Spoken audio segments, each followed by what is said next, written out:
고름경락을 튼튼하게 해주고 기억력을 강하게 해주고 비타민C 같은 게 많죠. 살을 좀 찌게 해주고 저축력을 강하게 해주고 자존심을 강하게 해줍니다. 그 다음에 소음경락이라고 소음처럼 생긴 식물은요, 자태가 소음이라는 게 감성적이거든요. 이 식물도 생기면서 아주 자태가 요염하게 생기고 꽃도 아주 불쾌하게, 그리고 맛은 쓰면서도 덥게 작용하는 것들이 있습니다.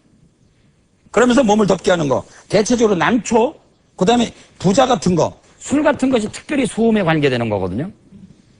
그래서 우리가 소음경락이 약할 때는 술을 조금 먹으면 성기능이 강화가 되는 게 소음경락을 강화시키기 때문에 그렇습니다.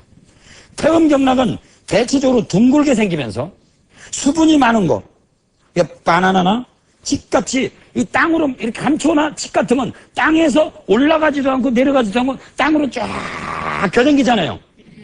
그러면서 달지요. 그러면 대체적으로 태음경락을 튼튼하게 하면서 몸을 살찌게 합니다. 수박 같은 것도 그렇고 맹문동이라고 하는 건 찐득찐득한 한 방의 약이거든요. 그러니까 땅으로 기어다니는 거, 땅에서 올라가지도 않고 내려 땅으로 많이 길면서 다는 것은 대체적으로 태음에 관계가 된다.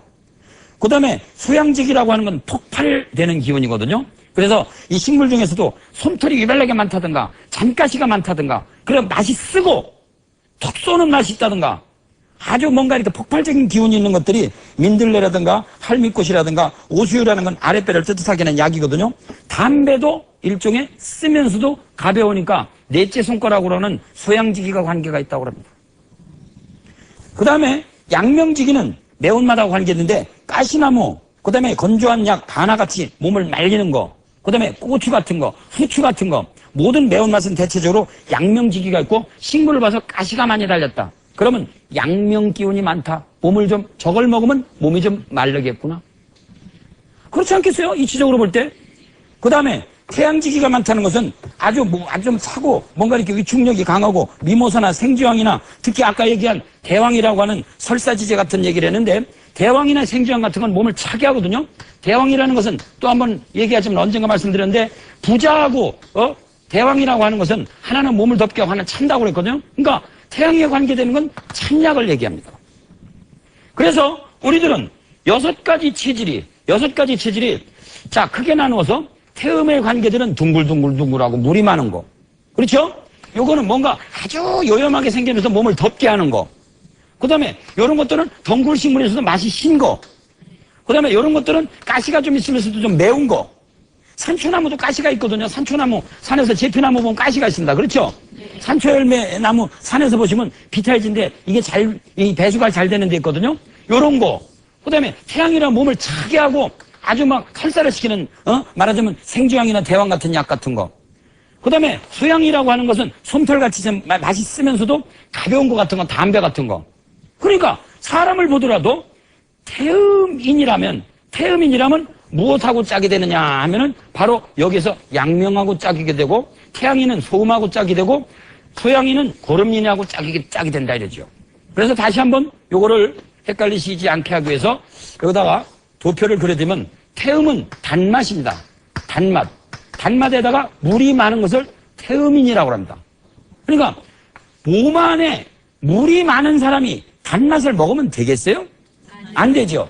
그런 사람들은 바로 요 매운맛하고 짝이 되겠죠. 그렇죠? 양명하고 짝이 되겠죠.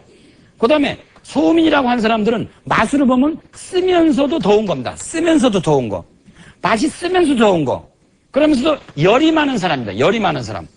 그리고 그 다음에 이런 사람들은 태양에 관계되는 시원한, 요거는 짠맛이거든요. 바다에 해당하는 거거든요. 그러니까 소음인은 태양지기가 많은 음식, 태양인은 소음지기가 많은 음식.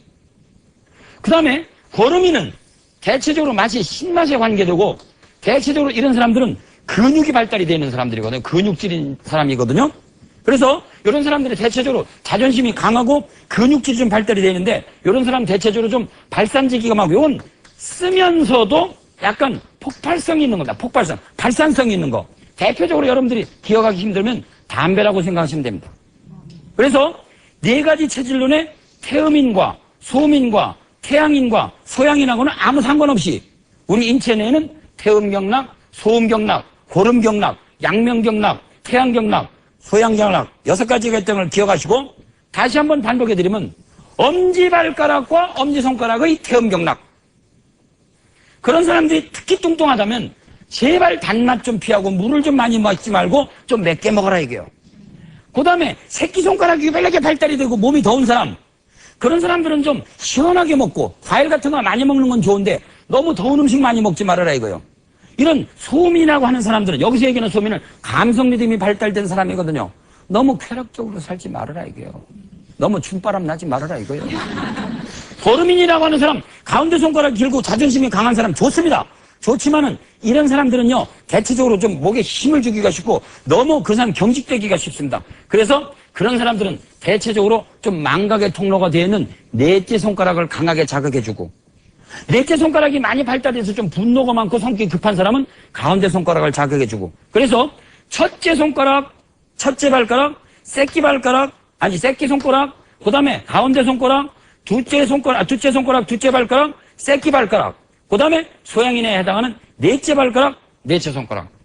이 6가지 경락론이 조금은 여러분들에게 생소하지만 우리 2000년 이 마지막 이 시간을 보내는 시간에 우리가 하루를 앞에다 두고 우리가 6가지 지질론을 공부해 봤습니다. 이것이 잘 조화된 사람을 음양화평진이라고 합니다. 이제 연말이 하루 남았습니다. 우리들의 마지막 강조가 하루 남았습니다. 여러분들께서 6가지 경락의 조화로는 음양화평진을 꿈꾸시는 시간이 되기 바랍니다. 대단히 감사합니다.